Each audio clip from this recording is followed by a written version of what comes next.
So, what's up mga katunay? So, welcome back to our channel. So, today's video ay ang pag-uusapan natin or tatakal natin sa video na to is about sa working student.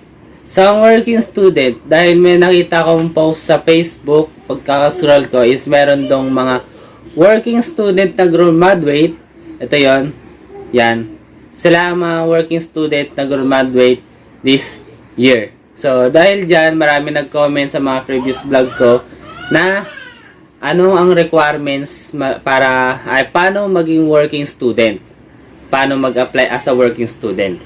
Tapos, meron din mga question na makapasok ba yung is underage 17 years old or 16 years old? Yun yung maitatakal natin kung tapos ano mga requirements. Yun yung mga itatakal natin sa video na to. So, umpisa na natin. Una-una sa mga gusto mag-apply ng working ng mga estudyante bilang gusto mag-apply as a working student. Syempre, bago ka mag-apply, kailangan mo na ng resume. So, dyan nakalagay ang mga details tungkol sa'yo. Research ka about sa resume. Mas maganda na kayo mismo ang gumawa ng resume nyo, hindi kayo magpapagawa sa iba. Kasi mas maganda kayo mismo gumawa at matututo kayo kung paano gumawa ng resume. Matututo kayo kung paano alam nyo na yung mga isasagot nyo sa nag-i-interview sa inyo dahil kayo mismo ang gumawa ng resume. Maganda ikaw mismo gumawa. Matututo ka pa at yun, matututo ka ng gumawa ng resume. Mas madali magawa kasi ikaw mismo gumawa. Basta, mas maganda ikaw mismo gumawa ng sarili mong resume. Huwag ka magpapagawa sa iba or sa magbabayad ka para gumawa ng resume. Huwag ganun. Matuto kang gumawa ng resume mo. Kahit sa cellphone, mismo sa smartphone mo, pwede kang gumawa ng sarili mong resume dyan. Hindi ka na kailangan mag-computer. Diba? Yan ang mga latest, mga natin ngayon. Pwede na gumawa sa phone. Pangalawa, saan mo ipapasa ang resume mo? Kadalasan kasi sa mga store. Kunyari, pupunta ka sa branch ng ganito, pupunta ka ng ganito, doon ka magpapasa sa gwardiya. Sa McDo kasi kadalasan sa gwardiya na binibigay. Sa McDo kasi is wala silang agency. Kumbaga, yun yung pagkakaalam ko Kasi parang company owned lang sila kumbaga. Direct kumbaga. Wala sila agency. Bali sa gwardiya ka papasa ng resume, tapos maghihintay ka na lang ng call or text. Based naman sa mga natanong ko pong service crew ng McDo is, kunyari, hindi hiring sila, pero nakapagpasa ka ng resume doon. Matatagalan, umabot ng ilang buwan. Kasi nag-ano sila ng mga magre-resign or sinasabi nating endo. Kasi kahit nasa batas na walang endo, may endo pa rin po. Hindi lang nila parang sinasabi lang nila na continuous, parang gano'n. Pero may endo pa rin sa ngayon. Yun. Tapos, kaya umabot ng ilang buwan. Pero pag yung sana naman, nagpasa ka, tapos ilang buwan bago i-text or itawagan. Pero pag hiring naman yung McDo na in-apply nyo, ilang linggo lang. Pinakamatagal na dyan, 2 weeks. Or less than 2 weeks. Yun yung pinakamatagal. Ayon sa napagtanungan ko Sa Jollibee naman, paano magpasa ng resume? Sa guard, kaso, hindi. Pag pumunta ka sa Jollibee store, kadalasan talaga, pinapadiretso na sa manager or sa TL or team leader. O kaya junior manager, doon sila magpapasa ng resume sa mga TL. Tapos, meron pang pangalawang option is mag-direct ka sa mismong agency ng mga Jollibee. Sa agency naman, ito tatakan naman natin, usag ako konti dito. Sa agency naman, dito ko ilalagay yung mga unang-una dyan is, itong tatlo lang bibigay ko sa inyo kasi ito yung legit kumbaga. Kasi yung isa dito is, yun talaga agency ko, matagal na. Agency namin ng asawa ko, yun talaga yun. Which is, ito, unang-una, Jafra, yan ang agency nila. Bali lahat ng address niyan address. Ilalagay ko na lang sa description box. Doon nyo na lang tingnan. Jafra naman, doon ka mag-apply sa kanila as a service crew. Tapos sila ang bahala maghanap kung anong store ang malapit sa iyo na hawak nila. Yun. Yan, Jafra. Pangalawa is SSA. Yan. Yan naman, legit din yan. Kaso, ang hawak ng SSA is lahat is company owned. Kumbaga, hindi siya ano tawag dito? Company owned siya. Hindi siya franchise, kumbaga. Lahat ng hawak niya is company owned. Pag-usapan natin about kaibahan ng company owned tsaka kaibahan ng franchising lang. Yon. Tapos, Gen 1. Yan. Generation 1. Agency. Kaso malayo yan. Mandaluyong. Yata. Hindi ko magkakamali. Basta, Mandaluyong yon. Tapos, yung tatlo na yan, legit talaga sila agency. Kaso, yung sa Gen 1, alanganin tayo dyan. Ay, meron pa palang isa.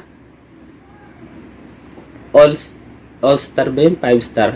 Basta ilalagay ko na lang dito pag nahanap ko yung agency. Hindi ko maano yung kung anong talaga tunay na ano nun eh. Lalagay ko na lang dito sa gilid ko. Yan. Kaya naglagay yung space dyan. Yan yun. Ang kaibahan, ang Japra kasi, ang hawak niya kadalasan or mas madami niyang hawak is franchising. Lahat franchising. So, doon naman tayo magtatakal naman tayo ngayon is about sa kaibahan ng company owned at kaibahan ng franchising. Ang company owned is nandun papasok yung free uniform, free meal. Yun. Libre ang uniform doon, libre ang meal. Ang company owned. Ang franchising naman is nakadepende. Yung uniform niya, refundable. Sa loob, pag naka 6 months ka na mahigit, i-refund na sa'yo yun. Pero once na, kunyari, 5 buwan ka lang, tapos nag-resign ka, tapos yung quality uniform mo hindi na kaaya-aya, yun, sa'yo na yun. Pero, bayad yun, hindi re-refund. Pero pag maayos pa naman, mapapakinabangan pa, tapos nag-resign ka, 5 months ka lang, maayos pa na papakinabangan, re-refund, pero sasoli mo rin, di ba? Yun. Tapos, hindi siya free meal ang franchise na Jollibee store or ano, hindi siya free meal. Kasi, bakit ba? Hindi siya free meal. Pero merong ibang store na may meal pero may bayad is 2 pesos per hour. Bali, kunyari, dumuti ka ng 8 hours, 2 per 6, 8, 10, 12, 14, 16 pesos lang. Ang 16 pesos lang yung 16 pesos lang yung meal mo sa loob ng 8 hours. Sa isang oras na break mo yun. Tapos, meron silang weekly list na nakalagay kung ano yung, kunyari, Sunday, Chicken Joy, ang meal. Monday, HD meal, which is yung hotdog. Tapos, Tuesday, burger steak, ganun, iba-iba. Tapos, kunyari, Friday, spaghetti with rice. Diba? Nagtataka bakit may spaghetti rice. Pag naging service crew na yung mararanasan nyo yung spaghetti at rice. Masarap yun. Diba? Tapos, ano pa ba? Yun. About naman sa ano, kunyari, yun, nakapag-apply ka na, tinawagan ka na or tinext ka na for interview. First interview, pero pag ano, dumaan ka muna sa agency, interviewin ka na doon. Tapos, tsaka ka dadalhin sa store. Tapos, meron naman pag na-interview ka na sa store, tapos, bibigyan ka ng, tawag dito, list of requirements. Pag nakompleto mo na yung list of requirements, ipapasa mo yon sa agency nila. Kunyari, Japra. Bibigyan ka na list of requirements, tapos address ng Japra. Lahat yon ipapasa mo doon kay Japra. Kay Japra mo siya ipapasa. Tapos, pag meron ka ng endorsement letter na galing sa agency mo, tsaka ka ulit babalik sa store na natanggap ka. Tapos doon mo ipapasa yung NBI, Mayor's Permit, Health Permit, tsaka yung ano ba? Yun lang. Tsaka endorsement letter. Yun yung ipapasa mo. After nun, bibigyan ka nila ng ano tawag dito? Schedule. Kung working student ka naman, syempre, hihingan ka nila ng schedule mo sa school. Kasi, si mismong Jollibee or sa mismong fast food ang mag-a-adjust sa'yo para sa duty mo. Bibigay mo yung schedule mo sa school, tapos tsaka kagagawa nila ng schedule nila sa trabaho. Yun. Sila mismo mag-adjust sa'yo kasi nga working student ka. Gusto nila makapagtapos ka habang nagtatrabaho ka. Yun. Sila mismo mag-adjust sa'yo. Diba? Ang dali na. Yun. About naman sa salary naman. Sa salary na tayo. Lagyan na lang natin ng mga ano dyan. Salary. About naman sa salary is minimum range. So, sa minimum ng Manila rate is 610. Sa ngayon 610 for 8 hours. Iba pa yung provincial rate. So, di ko alam kung magkano yung provincial rate. Lagyan na lang ulit natin dito. Ito yung Manila rates. Ito naman yung provincial rates. Ayun. So, sa training na tayo. Pag binigyan ka na ng schedule, so, meron ka ng training. Ang training ay tatakbo siya ng 7 days, which 1 week. Ay, hindi. Ano lang. 6 days lang. Hindi siya abot na. Kasi, pang 7 day mo, rest day mo. Yun. Kasi, mandatory ng government, ang pang 7 days is rest day, pahinga. Kumbaga. Yun. Pang 7 days mo, automatic yun, rest day ka.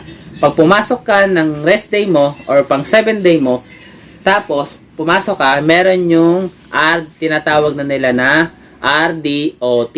Ibig sabihin, rest day on duty. So, an additional 30%, kung di ako nagkakamali, 30% sa basic pay. Yun. And, sa braking system naman, kunyari magbe-brake ka, is required brake is 1 hour. Depende din sa tao, kung gano'ng karaming tao. Kasi kung sobrang dami ng tao, kadalasan, di ka talaga makapag-brake. Kung sobrang konti naman tao, makapag 1 hour ka. Kung sakto lang, tapos kailangan pa rin, nakaka 30 minutes break ka lang.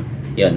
Tapos, meron tayong tinatawag na 15 minutes break or 15 kung tawagin.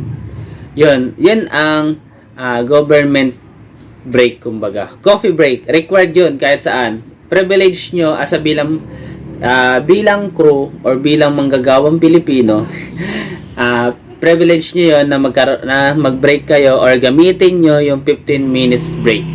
Sabihin nyo sa manager nyo or kung sino mong nakakatas-taasan sa inyo. Pero, ang 15 minutes break, ginagamit lang pag slack or pag wala talaga. Pag tapos na mag-break lahat. Restart, kumbaga sa ano. Kung sino yung una nag-break, siya una magkikinse. Ganun. Or kung ayaw naman niya, ikaw, depende sa usapan nyo. Basta required yun, privilege yun, pwede kami mag 15 minutes break. Coffee break, kumbaga. Coffee break. Next, operation hour. Oras ng store. Depende yun sa store kung saan nakalagay. Or saan nakatayo. Kung mall, ang store nyo is nasa mall, siyempre, mall hours. Kung naman solo lang siya, wala siyang hinihintay na magsara kasi nasa labas lang siya. Meron naman 24 hours and meron naman hanggang 12 lang, hanggang 2 lang, ganyan. Tapos yung oras mo is kung service crew ka, sinabi ko na kanina, nakadepende sa schedule ng pasok mo. Pwede ka mag 6 hours lang, pwede ka mag 7 hours, pwede ka mag 8 hours. Pag wala ka naman pasok, nasa sa'yo yun, pwede ka mag straight kung maraming tao.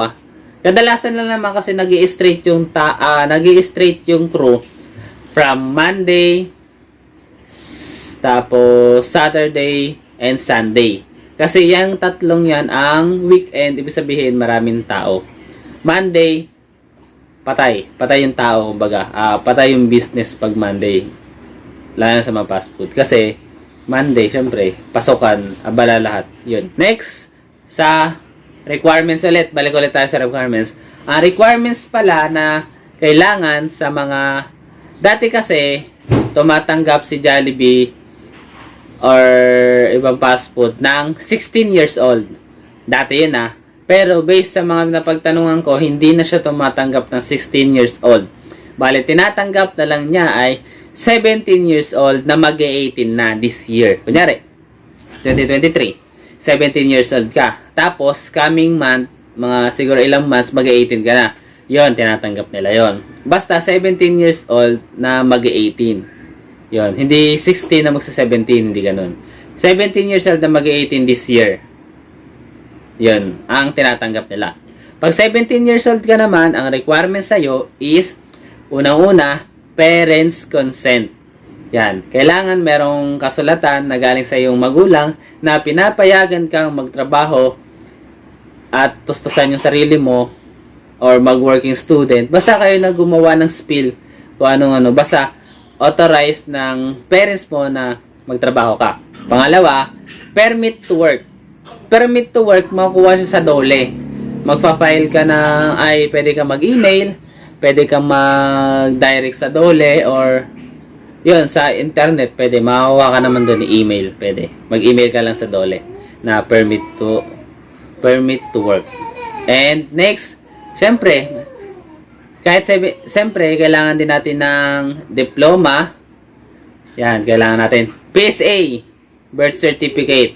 Tapos, government requirements na, which is, Pag-ibig, SSS, PhilHealth, TIN number or TIN ID, tapos NBI, tapos medical, drug test. Sa medical naman, pag-uusapan naman natin about sa medical, sa JAPRA kasi, ang medical doon is yung na yung drug test.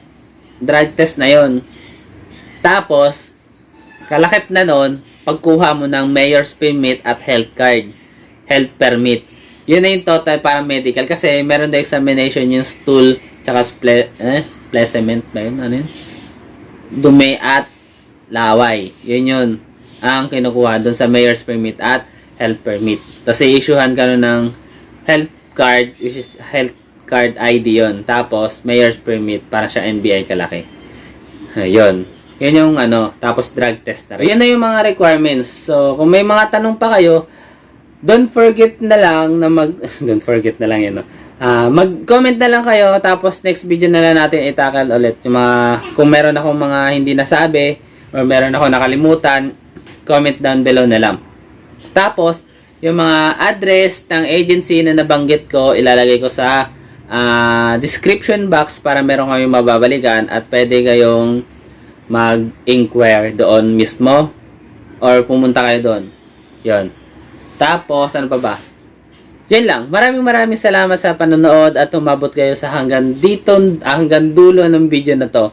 So, maraming salamat. So, don't forget to subscribe, to hit the notification, tapos share na rin para updated kayo sa mga next vlog natin at marami pa tayong service crew or estudyante na gusto magtrabaho na matuto. And, shoutout pala sa mga ito, mga graduate ng service crew sa store na to. Yan, sa mga shoutout din pala sa mga service crew na working student na nag-aaral while nagtatrabaho. Saludo kami sa inyo. Maraming salamat dahil meron taong estudyante, bata, trabahador, nakagaya nyo na lumalaban pa rin. Tsaka nakakatulong sa magulang. Maraming salamat at nagiging inspirasyon kayo sa mga iba na gusto rin mag-working student. So, yun lang. Maraming salamat. Maraming salamat sa panonood. Don't forget to hit subscribe, like, and comment. Bye-bye.